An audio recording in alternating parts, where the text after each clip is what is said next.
देखिए आज का टॉपिक है हमारा यंग के प्रयोग में प्लेन चौड़ाई का सूत्र। यानी अभी हमने यंग के एक्सपेरिमेंट को पढ़ा पिछले वीडियो में, और उस एक्सपेरिमेंट में जो रिजल्ट दिख रहा था स्क्रीन पे वो ये था कि भाई जो स्क्रीन का मिड पॉइंट है वहां पर एक ब्राइट बैंड बन रहा है, यानी वहां पर जो इंटेंसिटी है, तीव्रता है, वो अधिकतम है, और उसके ऊपर और नीचे अल्टरनेट क्रम में डार्क ब्राइट इस तरीके से। अब जो बैंड बन रहे हैं हम उनकी चौड़ाई के लिए सूत्र की स्थापना करना चाहते हैं और उसी को कहते हैं रेंज चौड़ाई। तो उसके लिए फॉर्मूला टाइप करना है। हालांकि अब यूपी बोर्ड के सिलेबस में और सीबीएसई बोर्ड के सिलेबस में भी इसका जो फॉर्मूला है उसका डेरिवेशन सिलेबस में नहीं है, लेकिन फॉर्मूला सिलेबस में इसका मतलब ये कि ऐसे मान के चलिए अगर केवल फॉर्मूला सिलेबस में दे रखा है तो फिर इसमें न्यूमेरिकल पूछे जाने की पॉसिबिलिटी जो है वो बहुत ज़्यादा बढ़ जाती है। लेकिन डेरिवेशन हम इसलिए समझा करके चल रहे हैं जिससे आप कॉन्सेप्ट को समझ सको कि आता कैसे है ये, और वास्तव में फ्रिंज विड्थ कहते हम इसको हैं, ठीक है ना। तो देखिए ये मान लिया आपने एक सोर्स है जिसको आप कह रहे थे मोनोक्रोमेटिक सोर्स, जिस तरह से आपने उसके एक्सपेरिमेंट में समझा था, एक वर्णीय प्रकाश स्रोत, और इस स्रोत से कुछ डिस्टेंस पे आपने दो स्लिट ले ली S1, और एक जितनी डिस्टेंस पे इधर दिखाओ उतनी डिस्टेंस पे इधर दिखाना है आपको S2। और यहाँ पे जो नोटेशंस है ना, देखिए जब न्यूमेरिकल आता है तो न्यूमेरिकल में ऐसे नहीं बताया जाता कि भाई ये चीज स्मॉल डी है, ये चीज कैपिटल डी है, ये वेवलेंथ है, बल्कि वहां पे नाम लेता है। वहां पे ऐसे कहेगा दो स्लिटों के बीच की दूरी। अब जब तुम यही नहीं समझ पाओगे कि स्लिट क्या चीज है और उनके बीच की दूरी कौन सी है, तो आप उसको लिख ही नहीं पाओगे, तो न्यूमेरिकल भी सॉल्व नहीं कर पाएंगे। इसलिए हम डेरिवेशन को समझ करके चलें, भले उसकी प्रैक्टिस बहुत ज्यादा ना करें लेकिन समझ करके चलें। तो ये जो स्लिट होती है S1 और S2, इनके बीच की जो दूरी है उसको लेते हैं स्मॉल d, और ये फिक्स है। यानी आप जब भी न्यूमेरिकल में कह देगा कि दो स्लिटों के बीच की दूरी, आप तुरंत समझ जाओगे कि स्मॉल d की वैल्यू हमें गिवन है, ठीक है, क्योंकि जब न्यूमेरिकल सॉल्व करेंगे तो इसकी जरूरत पड़ेगी हमें। इसके बाद क्या है, यहां पर आपकी कोई स्क्रीन है, ये पर्दा है स्क्रीन, और इसी लाइन को अगर मैं आगे बढ़ा दूं तो ये पर्दे का मध्य बिंदु हो जाएगा, उसको मान लिया। अब हमें ध्यान क्या रखना है कि भाई इन स्लिटों से और ये जो पर्दा होता है उसकी जो डिस्टेंस होती है उसको मान के चलते हैं यहाँ पर कैपिटल D। तो जब कोई न्यूमेरिकल आता है तो नॉर्मली हमें जो जरूरत पड़ती है वो स्मॉल d की जरूरत पड़ती है, कैपिटल D की जरूरत पड़ती है। तो इसके लिए आपको शब्द अच्छी तरह पता होना चाहिए। अगर वो लैंग्वेज में कह रहा है कि स्लिटों से या स्लिटें जिस तल में है उस तल से पर्दे की दूरी ये है, इसका मतलब वो कैपिटल D की वैल्यू है। और अगर वो कह रहा है स्लिटों के बीच की दूरी ये है या झिर्रियों के बीच की दूरी ये है, इसका मतलब वो स्मॉल d है। और एक चीज और बताऊंगे, अगर आप कभी कंफ्यूज हो जाए तो देखिए ये जो d होता है ये एक बड़ी दूरी होती है, ये 1 मीटर, 1.5 मीटर, 80 सेंटीमीटर, 70 सेंटीमीटर, और ये जो दूरी होती है ना S1 S2 के बीच की, ये बहुत पास होती है, यानी ये डिस्टेंस मिलीमीटर के ऑर्डर की होती है। तो जब भी आएगी कि इतने × 10⁻³ मीटर या इतने मिलीमीटर, 0.1 मिलीमीटर, 1 मिलीमीटर, तो आप ऐसे भी ध्यान रख सकते हो कि स्मॉल d है तो स्मॉल वैल्यू, कैपिटल D है तो एक बड़ी वैल्यू, ठीक है ना। वैसे तो आपको शब्दों से पता होना चाहिए, पर फिर भी आप अगर मिस हो जाए कभी तो वहां ऐसा ना हो कि बिल्कुल ही छोड़ के चले आओ क्वेश्चन को, थोड़ा सा एक आइडिया आपको लगना चाहिए कि कौन सा स्मॉल d है और कौन सा कैपिटल D है, ठीक है। अब बात करते हैं भाई, अब ये तो हमें पता है जो प्रैक्टिकल हमने देखा कि प्रैक्टिकल में क्या हो रहा था, प्रैक्टिकल में बैंड बन रहे थे, सेंटर पे ब्राइट और फिर डार्क ब्राइट का अल्टरनेट, और सेम बिट के हमें देख रहे थे। अब हमें उन बिट के लिए फॉर्मूला टाइप करना है, तो हमने मान लिया इस सेंटर O से कोई पॉइंट है कहीं पर, और उस पॉइंट को हम मान के चल रहे हैं ये P पॉइंट है। अब बात क्या आती है भाई, S1 से भी वहां पर तरंग पहुंचेगी, तो S1 से जाने वाली जो तरंग है वो ये हो गई, और S2 से भी तरंग वहां पर पहुंचेगी, इससे जाने वाली तरंग ये हो गई। अब अगर मैं तुमसे ये कहूं, क्योंकि आपने व्यतिकरण का जो मैथमेटिकल एनालिसिस किया था उसको एक बार मैं दोबारा बताना चाह रहा हूँ क्योंकि उसकी जरूरत हमें पड़ने वाली है। और वो मैथमेटिकल एनालिसिस क्या था, जब दो या दो से ज्यादा तरंगें आपस में मिलती थी तो तरंगों के मिलने से एक परिणामी तरंग बनती थी और उस परिणामी तरंग का समीकरण हमारा निकल के आया था y = r sin ω t plus theta, जहां पर r की वैल्यू निकल के आई थी रूट के अंदर a1² plus a2² plus twice a1 a2 cos phi.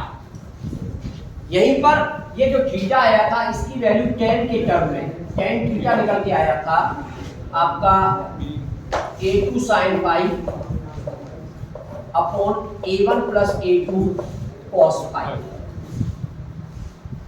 हालांकि इनकी ज्यादा जरूरत नहीं पड़ती, इसकी ज्यादा जरूरत नहीं पड़ती, इसके बीच में जरूरत होती है।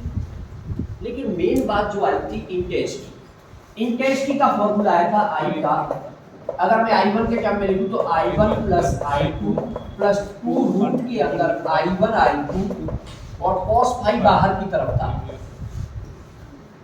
ये मेन फॉर्मूले आई थी। लेकिन अगर हम इनको फिर कंस्ट्रक्टिव और डिस्ट्रक्टिव इंटरफेरेंस के टर्म में दिखाना चाहें तो पहले पॉइंट समपोषी व्यतिकरण के लिए, समपोषी व्यतिकरण के लिए I की बात करें तो I मैक्सिमम हो गई थी और वैल्यू हो गई थी यहाँ cos फाई की जगह पे +1 लगा करके ये वैल्यू आ गई थी I1 plus I2 plus 2 root में I1 फाई। और अगर उसको वैसे फॉर्मेट में लिखे हम तो वो हो गया था, आप इसके टर्म में निकालना चाहते हो तो k a1 प्लस a2 का होल स्क्वायर। फिर हमने कंडीशंस लगाई कि भाई ये समपोषी व्यतिकरण होता कब है, और वास्तव में ये सब तो तुम्हें याद रहेंगे लेकिन तुम जब भी भूलोगे तो उसी चीज को कि समपोषी व्यतिकरण होता कब है। और उसमें दो बातें याद रखनी, एक किस कलांतर पर होता है और दूसरा किस पथांतर पर होता है।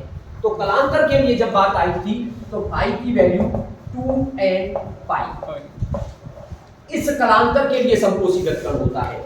और पथांतर की बात करें तो x = n लैम्डा, इस पथांतर के लिए समपोषी व्यतिकरण होता है, जहां पर n की जो बात थी वो थी 0 1 2 3 डॉट। तो ये मेन बात थी जो याद रखनी थी आप कि समपोषी व्यतिकरण की कंडीशन ये होती है। अब बात आती थी विनाशी व्यतिकरण की। विनाशी व्यतिकरण के लिए ये फॉर्मूले में केवल यहाँ माइनस आ जाएगा क्योंकि cos फाई की जगह पे -1 लेना है आपको, इसे तो यहाँ माइनस आ जाएगा, इधर ये हो जाएगा k a1 a2 का होल स्क्वायर। और विनाशी व्यतिकरण के लिए अगर इन्हीं कंडीशंस की बात की जाएगी तो विनाशी व्यतिकरण के लिए फाई हो जाता था, ये मैं विनाशी व्यतिकरण की बात कर रहा हूँ, फाई हो जाता था 2n - 1 पाई। आप रख करके भी चेक कर सकते हो उसको। यहाँ पर पहली बात तो n की वैल्यू 1 से शुरू होती थी और अब n की वैल्यू 1 लगाओगे तो पाई, 2 लगाओगे तो 3 पाई, और आप जानते हो cos में पाई की वैल्यू -1, 3 पाई की वैल्यू -1, 5 पाई की वैल्यू -1, यानी जो ऑड नंबर वाले पाई आते हैं उनकी वैल्यू -1 है और हमें -1 वाला ही चाहिए। तो वो हो गया आपका पाई = 2n - 1 पाई। और अगर x की बात करें तो वो 2n - 1 और λ/2 ये पथांतर हो गया, ये विनाशी व्यतिकरण के लिए। तो देखिए और चीजें आपको ध्यान रहेंगी, लेकिन जब भी आप कंफ्यूज होंगे इन दो चीजों में कंफ्यूज होंगे, इसलिए इसको माइंड में अच्छी तरह से बिठा लीजिए। ठीक है, जब भी आपको न्यूमेरिकल सॉल्व करना है तो आपके माइंड में ये चीज रहनी चाहिए कि भाई किस कलांतर के लिए हमारी ब्राइट फ्रिंज बनेगी या समपोषी व्यतिकरण होगा, किस पथांतर के लिए समपोषी व्यतिकरण होगा, या फिर किस कलांतर और पथांतर के लिए विनाशी व्यतिकरण होगा। ये चीज हमें अच्छी तरह से पता होनी चाहिए। अब हम बात करते हैं आगे। मान लीजिए हम फ्रिंज विड्थ निकालना चाहते हैं, तो इसके लिए हमने ये जो सेटअप दिखाया है आपको, इस तरह का आपने फिगर तैयार कर लिया। और तैयार करने के बाद सबसे पहले तो ये पता लगाना है कि फ्रिंज विड्थ है क्या चीज। उस फ्रिंज विड्थ का मतलब फ्रिंज चौड़ाई, फ्रिंज चौड़ाई। तो फ्रिंज चौड़ाई है क्या चीज, किसको मानते हैं हम फ्रिंज चौड़ाई। ये थोड़ा सा कंफ्यूजन रहता है स्टूडेंट को, वो फ्रिंज चौड़ाई को नहीं समझ पाते कि कह किसको रहे फ्रिंज चौड़ाई। तो उसको थोड़ा सा पहले मैं समझाने की कोशिश करता हूं। मान लीजिए ये आपका सेंटर है, ये सेंटर पॉइंट है, और सेंटर पॉइंट से ये एन भी फ्रिंज बन रही है, और वो भी कौन सी, डार्क। तो ये वाली यहां से यहां तक की डिस्टेंस को मान लिया एक्स एन। डार्क का मतलब अदीप्त, इनके और हिंदी में और सही तरीके से नाम अगर लोगे तो दीप्त और अदीप्त, यानी ब्राइट का मतलब दीप्त और डार्क का मतलब अदीप्त, या फिर उसको ऐसे भी कह सकते हो अधिकतम तीव्रता और न्यूनतम तीव्रता। ठीक है, तो आप ये कह के चल रहे हैं कि भाई सेंटर से और एनवी डार्क फ्रिंज बन रही है। कौन सी डार्क है, यानी ये डिस्टेंस है एनवी डार्क फ्रिंज की, ये डिस्टेंस है सेंटर से, और इससे पहले वाली डार्क मान लो यहां पर तक बन रही है n minus one v n minus one, तो ये डिस्टेंस हो जाएगी एक्स एन माइनस वन, ये भी डार्क। लेकिन आप जानते हो दो डार्क के बीच में क्या होता है, ब्राइट। भाई पैटर्न आपको पता है पहले से कि दो डार्क के बीच में ब्राइट है और दो ब्राइट के बीच में डार्क है। तो सिंपल सी बात होती है, फ्रिंज विड्थ का मतलब क्या है, दो डार्क, दो अदीप्त फ्रिंजों के बीच की जो डिस्टेंस है it is called bright fringe width, उसको दीप्त फ्रिंज की चौड़ाई कहते हैं। और दो दीप्तों के बीच की जो डिस्टेंस है उसको कहते हैं अदीप्त फ्रिंज की चौड़ाई। तो फ्रिंज चौड़ाई का मतलब समझिए आप, सिंपल सी बात, पहले दो डार्क के बीच में जो डिस्टेंस वो एक तरह से ब्राइट फ्रिंज, और दो ब्राइट के बीच की जो डिस्टेंस वो एक तरह से डार्क की फ्रिंज में। बात समझ में आ गई कि नहीं? तो कुल मिलाकर के हम उस डिस्टेंस को निकालने की कोशिश करेंगे, दो पास पास की। अब ये तो मैंने एन क्या मतलब होता है, जनरल बात है भाई। आप चाहते तो ऐसे भी कह सकते थे कि पहली अदीप्त और दूसरी अदीप्त के बीच की, लेकिन वो एक पर्टिकुलर केस हो जाता। इसलिए जब जनरल बात की जाती है तो एन लेकर के चलते हैं कि एन वी और उससे पहली या उससे बाद वाली भी कह सकते थे, एन प्लस वन वाली बात भी कर सकते थे आप, क्योंकि दो पास पास की जो फ्रिंज होंगी अदीप्त होंगी तो उनके बीच में दीप्त होगी, और दो अगर दीप्त होंगी तो उसके बीच में अदीप्त होगी। और उसी विड्थ को निकालना है हमें, उसी चौड़ाई को हम निकालना चाहते हैं। अब उस चौड़ाई को निकालने के लिए क्या तरीका हमें अपनाना है, तो देखिए यहां से हमने एक सीधी लाइन और खींच ली, और एक सीधी लाइन आपने यहां से खींच ली। अब आप अगर इनको नाम दोगे S1 S2, ये तो हो ही गया, इसको नाम दे दिया M और इसको नाम दे दिया M। यहां से हमारी यहां तक डिस्टेंस दी है, तो आप S2 से लेके N तक की डिस्टेंस को भी D कहोगे, और यहां से यहां तक की डिस्टेंस को भी D कहेंगे। साथ ही साथ हमने ये जो P पॉइंट माना है सेंटर O से, उसकी डिस्टेंस को मान लिया यहां से X, इस डिस्टेंस को मान लिया आपने X। लेकिन इतना ध्यान रखना, इस X का मतलब ये वाला X नहीं है,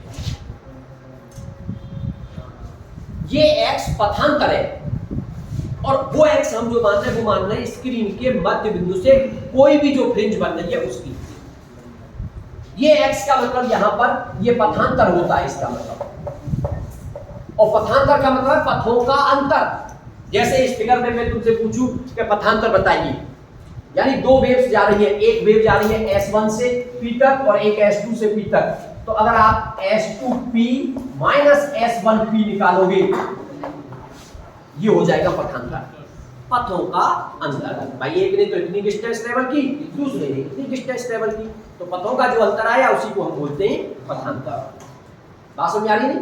और वास्तव में इस डेरिवेशन में हमारा जो मेन टारगेट होता है ना, वो इस पथांतर को निकालने का ही होता है। अगर हमने इस पथांतर को निकाल लिया तो हमारा काम चल जाएगा, फिर हमें कोई प्रॉब्लम नहीं है। पूरे डेरिवेशन में मेन टारगेट है पथांतर को निकालना, और पथांतर का फॉर्मूला याद होना भी हमें जरूरी है कि ये जो पथांतर निकल करके आएगा उसका फॉर्मूला क्या निकल करके आता है, उस चीज को समझना भी है, उसी से सारा काम होना है आगे चल करके। तो अब उसे निकालने के हमारे पास है दो तरीके। एक सिंपल तरीका होता है, थोड़ा लेंथी पड़ता है लेकिन सिंपल है, और वो है पाइथागोरस थ्योरम। आप क्या करेंगे, आप पहले ये वाला ट्रायंगल लेंगे S1MP, और इसमें पाइथागोरस थ्योरम लगा करके S1B की वैल्यू निकालेंगे। फिर आप क्या करेंगे, ये वाला ट्रायंगल लेंगे और इसमें पाइथागोरस लगा करके S2P की वैल्यू निकाल लेंगे, और S2P में से S1P को माइनस कर देंगे तो हमारा पथांतर निकल करके आ जाएगा। तो एक तो ये सिंपल तरीका।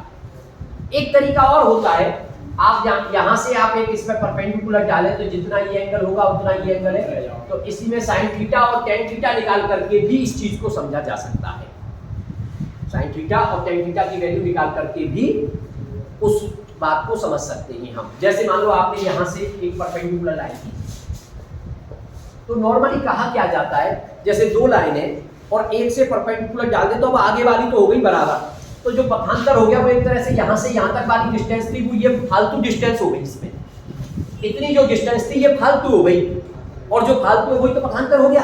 तो आपने जैसे नाम दे दिया इसको एम एन और कुछ चलो के ले देते हैं, तो एस टू के ये जो है ना ये पथांतर हो गया, ये फालतू का आ गया, यानी it is the difference between S two P and S one P. ये एस टू पी और एस वन पी के बीच का डिफरेंस आ गया, और आप इसे निकालना चाहते हो तो जितना एंगल इसको दिखाओगे उतना ही एंगल आपका एक तरह से ये हो जाएगा। ठीक है, अब उससे क्या करोगे, इस वाले ट्राइंगल से आप लेकर, क्योंकि 90 डिग्री डाला है तो इस वाले ट्राइंगल से लेकर के ये वाली डिस्टेंस हमारे पास दी है और हम इसको निकालना चाहते हैं, तो इसके सामने तो साइन थीटा ले लो इस वाले ट्राइंगल में। अगर आप इस ट्राइंगल में साइन थीटा लोगे तो साइन थीटा की वैल्यू हो जाएगी s2k अपॉन d, यानी s1 s2, जिसको कि आप स्मॉल d कहते हैं। हमें s2k की वैल्यू चाहिए भाई, ये तो पथांतर है, तो d इंटू साइन थीटा। अब बात आई कि साइन थीटा कहां से निकालें।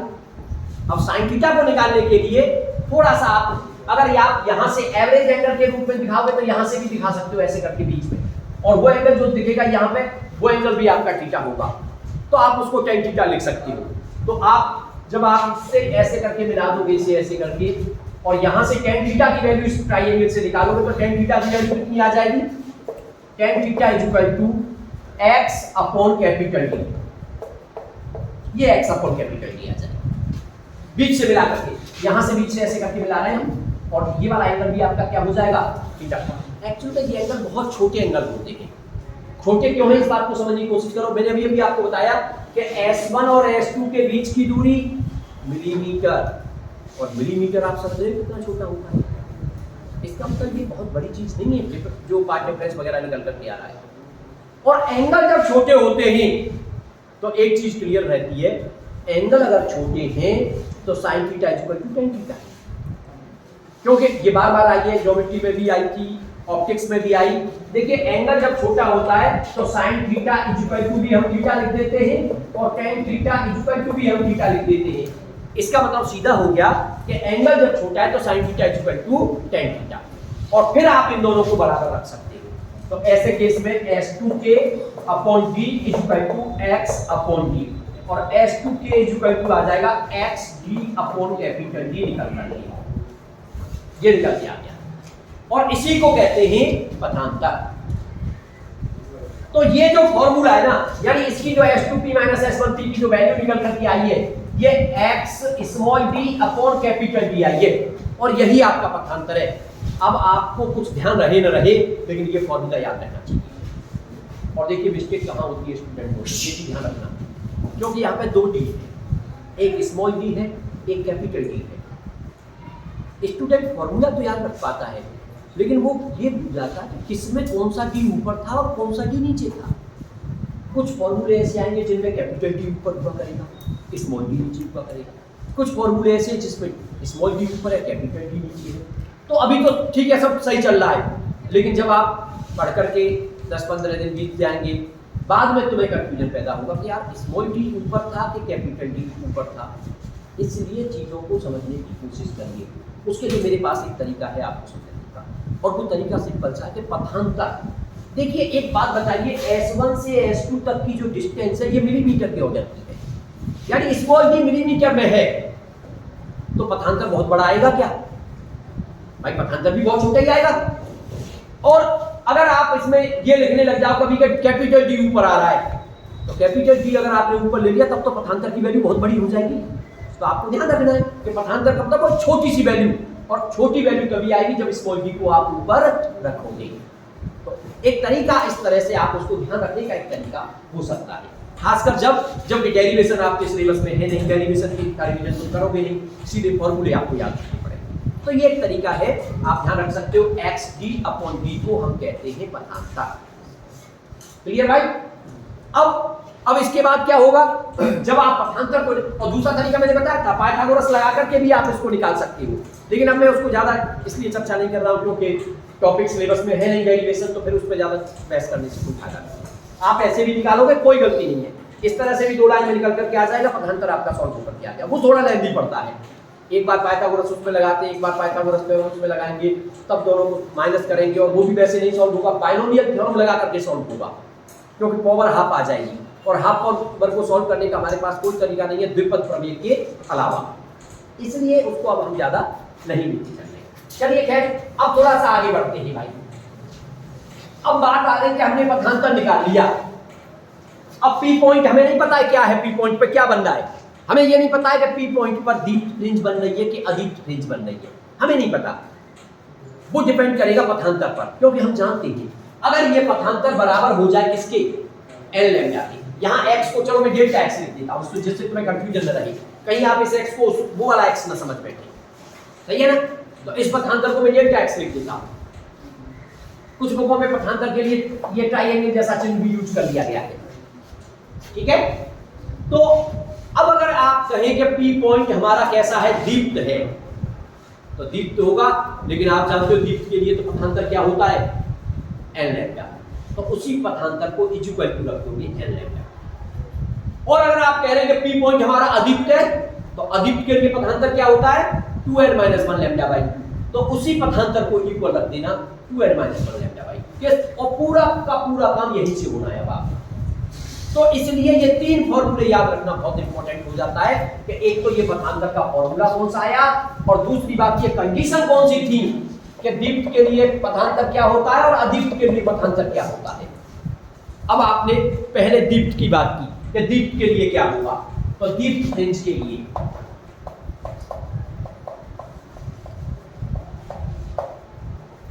जब आप दीप्त फ्रिंज के लिए लेकर के चलोगे तो तुरंत आप पता उसको पुट कर दोगे x d/d = n लैम्डा, क्योंकि आप जानते हो भाई दीप्त के लिए पथांतर हमारा n लैम्डा होता है, और ये रख दिया आपने, और हमें तो x की वैल्यू चाहिए भाई, x की वैल्यू निकाल दी आपने, तो x = आ गया n और capital D lambda upon small d। ये फॉर्मूला याद रहे, ये भी अच्छी बात है, क्योंकि कुछ न्यूमेरिकल ऐसे आते हैं इसी से सॉल्व होते सीधे, लेकिन उन न्यूमेरिकलों में क्या देता है, वो ऐसे कहता है कि 5वीं दीप्त फ्रिंज स्क्रीन के पर्दे के मध्य बिंदु से इतनी दूरी पर बन रही है, इसका मतलब वो वैल्यू x की वैल्यू हो गई, लेकिन कौन सी फ्रिंज बन रही है, 5वीं, तो n की वैल्यू 5 हो गई, x की वैल्यू वो हो गई जो दे रहा है, और d कुछ ना कुछ देगा और कुछ ना कुछ आपसे पूछेगा, ठीक है। तो ये चीजें माइंड में रखनी है आपको, लेकिन फॉर्मूले इतने हो जाते हैं और रख नहीं पाते, इसलिए सबसे बेहतर तरीका क्या है कि पथांतर को याद रखो बस, और अगर वो दीप्त की बात करता है तो उसको रख दो एल लैम्डा के बराबर, अपने आप x निकल के आ जाएगा, और अगर वो अदीप्त की बात करता है तो इक्वल टू रख दो 2n-1 लैम्डा बाई 2, अपने आप आपका फिर से x निकल करके आ जाएगा। चलिए खैर आगे बढ़ते हैं। अभी तो आपने ये x निकाल दिया, और ये किस फ्रिंज के लिए निकाला, दीप्त के लिए। मान लो मैं इसको xn कह रहा हूं, कोई परेशानी नहीं, क्योंकि वास्तव में n भी फ्रिंज के लिए ही निकाला है, लेकिन मैं निकालना चाहता हूं फ्रिंज चौड़ाई, और फ्रिंज चौड़ाई आप जानते हो दो पास की जो दीप्त होगी ना, उसके बीच की जो दूरी होगी उसको कहेंगे अदीप्त फ्रिंज की चौड़ाई, उसको कहेंगे अदीप्त फ्रिंज की चौड़ाई। अब एक तरीका तो ये कि भाई पहली और दूसरी निकाल लें, भाई ये भी हो सकता है पहली और दूसरी से भी, तो पहली दूसरी से जब करोगे तो क्वेश्चन कैसे सॉल्व हो जाएगा, फिर तो थोड़ा सा और आसान हो जाएगा। देखिए अब हमें इन चीजों को समझना है, यानी या आप अगर चाहें तो पहली दूसरी से निकाल लो, आप कहेंगे भाई पहली दीप्त फ्रिंज की दूरी कितनी होगी, तो x की जगह पर x1 आ जाएगा और n की जगह पर लगा देंगे, तो इसका मतलब x1 कितना आ जाएगा, यानी यहां से x1, ये x1 दूरी आ गई, और x1 की वैल्यू आ जाएगी d लैम्डा अपॉन dd। अब अगर आप 2 लगाना चाहते हो तो दूसरी फ्रिंज की दूरी आ जाएगी, यानी वो ऐसे करके आ जाएगी आपकी x2, और x2 की वैल्यू आ जाएगी 2d लैम्डा अपॉन dd। और आप अच्छी तरह से जानते हो कि दो पास की जो दीप्त फ्रिंज होंगी उनके बीच की जो दूरी होगी वो अदीप्त फ्रिंज की चौड़ाई होगी। इसका मतलब अदीप्त फ्रिंज की चौड़ाई अगर बीटा से डिनोट करें तो वो हो गई x2 - x1। और इसमें से इसे घटाओगे तो 2d लैम्डा अपॉन d में से d लैम्डा अपॉन d जाएंगे तो कितना बचेगा, d लैम्डा अपॉन d बचेगा। तो बीटा का फॉर्मूला आपका निकल के आ गया। यानी ये जो चौड़ाई आई है ये अदीप्त फ्रिंज की चौड़ाई आ गई। अब आप देख रहे हो इसमें कैपिटल D ऊपर आ रहा है, समझ रहे हो ना, और d lambda upon small d आ रहा है। तो ये अदीप्त फ्रिंज की चौड़ाई निकल करके आई है। लेकिन ये एक पर्टिकुलर केस हो गया कि आपने पहले और दूसरे के बीच निकाल दिया।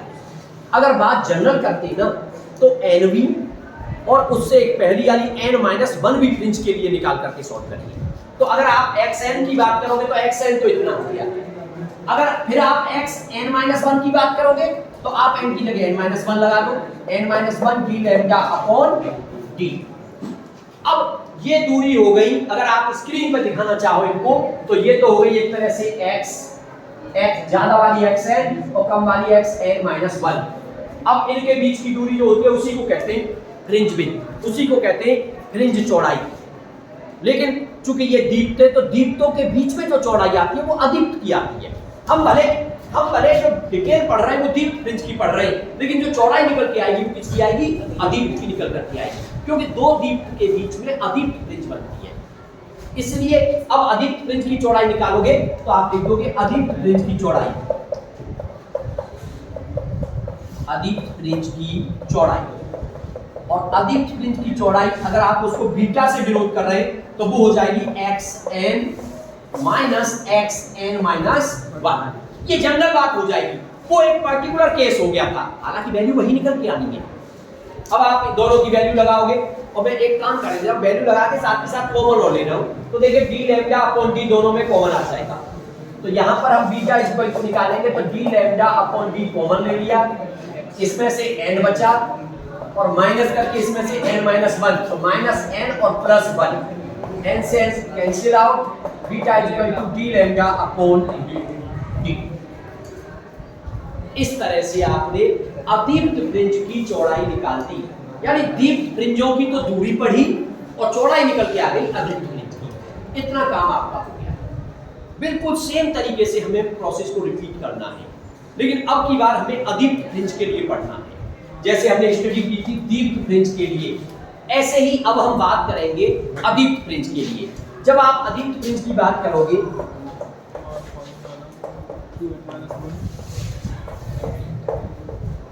जब आप इस चीज को अदीप्त फ्रिंज के लिए पढ़ोगे तो अदीप्त फ्रिंज के लिए पढ़ने के लिए कुछ भी नहीं करना है, केवल जो पथांतर निकल के आया है हमारा xd अपॉन d, उसको अदीप्त वाला जो पथांतर आता था उसके बराबर रख देना, और वो आता था 2n-1 लैम्डा बाई 2। तो ये हो जाएगा xd upon d is equal to 2n-1 और लैम्डा बाई 2। और यहां से वैल्यू निकालनी है x की, तो x की वैल्यू आ जाएगी 2n-1 और d लैम्डा अपॉन में 2 और ये आ जाएगा स्मॉल d। ये आपके पास फॉर्मूला आ गया x का। याद रखना इतना आसान नहीं होता इन फॉर्मूलों को। अब कोई अगर न्यूमेरिकल आ जाए, एक न्यूमेरिकल आ गया कि पर्दे के मध्य बिंदु से और इतनी दूरी पर 8वीं अदीप्त फ्रिंज बन रही है, इसका मतलब कौन सा फॉर्मूला लगना है, ये वाला 8वीं अदीप्त फ्रिंज बन रही है तो ये फॉर्मूला लगेगा। उसमें x की वैल्यू वो होगी जो वहां की वजह है, n की वैल्यू 8। लेकिन इसे रखने की बजाय अगर रखना है कुछ तो पथांतर का याद रखो और बाकी दो कंडीशन याद रखो कि अदीप्त के लिए पथांतर क्या होता है, 2n-1 लैम्डा बाई 2 बराबर रखो, अपने आप x निकल के आ जाएगा। अब ये आपका x आ गया, वास्तव में ये n के लिए आया, तो आप चाहे तो इसमें xn लगा दो और इसको भी आप ऐसे दिखा सकते हो कि साहब ये अब xn हो गया अदीप्त के लिए। अब इसके पास वाली यानी उससे एक कम वाली, तो n की जगह पे क्या लगाएंगे n-1, तो आप xn-1 निकालोगे, xn-1, तो यहां n की जगह n-1 लगेगा और इस जगह पे n-1 लगाओगे और 2 का मल्टीप्लाई होगा तो 2n-2 और -1 हो रहे तो 2n-3। तो ये एक तरह से n-1 लगाओगे तो ये आ जाएगा 2n-3 और d लैम्डा अपॉन 2d, ये आ जाएगा। अब ये पास की कौन सी फ्रिंजों की दूरी आई है, अदीप्त फ्रिंजों की दूरी। लेकिन पास पास की दो अदीप्तों के बीच में कौन सी फ्रिंज बनती है? दीप्त। तो दीप्त की अगर चौड़ाई निकालनी है तो इस वाले में से इसको माइनस कर सकते हैं। तब दीप्त फ्रिंज की चौड़ाई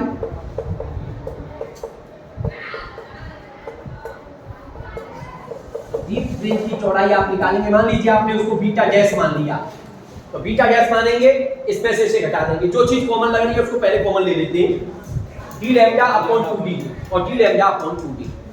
तो D lambda upon 2d common ले लिया, यहां से बचा 2n-1 और माइनस करके ये आएगा माइनस का 2n और प्लस का हो जाएगा 3। 2n से 2n कट गया, 3 में से 1 गया तो 2 और उस 2 से नीचे वाला 2 कट गया, तो बीटा गैस की वैल्यू आ गई डी लैम्डा अपॉन d। क्या देख रहे हो भाई? जो फ्रिंज चौड़ाई अदीप्त की आई थी वही फ्रिंज चौड़ाई दीप्त की आई है। इसीलिए आपने जो प्रैक्टिकल किया था यंग्स डबल स्लिट एक्सपेरिमेंट, तो आपने कहा था वहां पर कि उस पर सभी फ्रिंजें समान चौड़ाई की प्राप्त होती है, और वास्तव में फ्रिंज विड्थ किस पर डिपेंड कर रही है? वेवलेंथ पर। Beta is proportional to lambda. इसीलिए हमने कहा था कि अगर आप वहां पर श्वेत प्रकाश का स्रोत ले लोगे तो उसमें तो लाल कलर भी होता है, बैंगनी कलर भी है, और लाल कलर की तरंगदैर्घ्य सबसे ज्यादा होती है, इसका मतलब उसकी चौड़ाई अलग हो जाती है, बैंगनी कलर की चौड़ाई अलग होती है। तो श्वेत प्रकाश का स्रोत लेने पर फिर फ्रिंज चौड़ाई समान नहीं रहती है, बल्कि फिर वो अलग अलग हो जाती है, क्योंकि वहां पर लैम्डा की वैल्यू बदल जाए। तो इस तरह से आपको जो मेन बात ध्यान रखनी है, देखिए ऐसा नहीं है कि केवल आप लास्ट फाइनल आंसर इसको ही रख के रखोगे, इससे काम नहीं चलेगा। न्यूमेरिकल सॉल्व करने के लिए आपको काम एक इससे चलेगा, आपको इसको याद रखना ही पड़ेगा। फिर इसको आपको दीप्त फ्रिंजों के लिए इसको आपको n लैम्डा के बराबर रख करके x की वैल्यू निकालनी है, अदीप्त के लिए आपको उसे 2n-1 लैम्डा बाय 2 के बराबर रख करके x की वैल्यू निकालनी है, और तब जाकर के फ्रिंज चौड़ाई का फॉर्मूला याद रखना है। जब इतनी चीजें तुम्हारे माइंड में होंगी, फिर कोई भी न्यूमेरिकल आ जाए गलत नहीं हो सकता है। और 2-3 जो ट्रिकी क्वेश्चन होते हैं उनको मैं सॉल्व कराऊंगा, फिर कोई समस्या नहीं आएगी आराम से आप। और ये मान के चलिए ये डेरिवेशन आपके सिलेबस में नहीं है, तो 100% चांस है कि व्यक्तिकरण से न्यूमेरिकल आना ही आना है, ऐसे मान के चलिए। तो कम से 20 से 25 क्वेश्चन आप करिए। अब तक जो भी बोर्ड के एग्जाम में क्वेश्चन पूछे गए उनको आप करिए, समझ में नहीं आते तो उसकी बात करेंगे। एक साथ फॉर्मूलों को एक जगह लिख लो, पहले एक कागज पे फॉर्मूले एक साथ रहेंगे। देखिए फॉर्मूले या तो याद हो जाए, याद नहीं होते तो एक कागज पर पास में रख लिया करो, पास में। फिर आप देखो कि भाई ये चीजें गिवन है, फिगर बनाने की कोशिश करो अगर कोई फिगर बनता है, और फिर देखो कौन कौन सा फॉर्मूला लग सकता है उसे लगाओ। जब 10-20 क्वेश्चन करते हो अपने आप फॉर्मूले रख जाते हैं, अपने आप माइंड में आ जाते हैं, तो कहीं कोई ऐसी प्रॉब्लम नहीं।